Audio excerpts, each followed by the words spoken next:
নমস্কার বন্ধুরা, আপনারা দেখছেন শ্যামলী রান্নাঘর।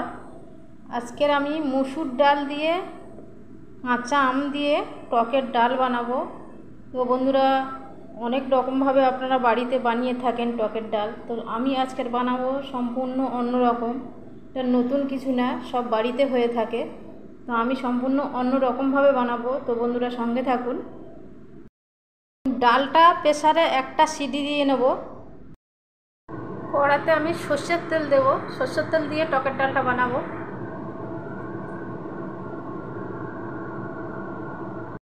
এটা একটু গরম করে নিয়েছি, দিয়ে দেবো দুটো শুকনো লঙ্কা কেটে দিয়েছি, আর দেব একটু সাদা সর্ষে, মানে হলুদ সর্ষে যার বলা হয়। তো এই টকের ডালটা খুব বেশি উপকরণ লাগে না। দিয়ে এবারে আমি সেই একটা আম নিয়েছি, আমি দুটো আম দিইনি, আমগুলো ছোটো পিস করে কেটে নিয়েছি।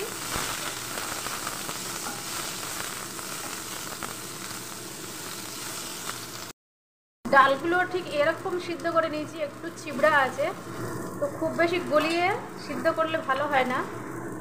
এখানে দিয়ে দেবো স্বাদ অনুযায়ী নুন দিয়ে দেবো। তো আমি ডাল সিদ্ধ করার সময় ডালের সঙ্গে নুন দিয়েছি, এখন অল্প করে দিলাম, আর একটু হলুদ দিয়ে দেবো।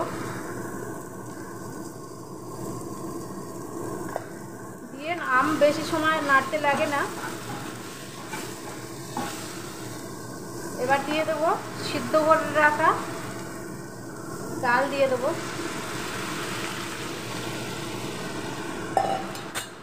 আরও একটু জল লাগবে, আমি একটু জল দিয়ে দেবো। টকের ডাল একটু পাতলা হলে ভালো লাগে। চেক করে নিয়েছি, একটু নুন লাগবে, তো টক তো একটু নুন বেশি লাগে ডালে।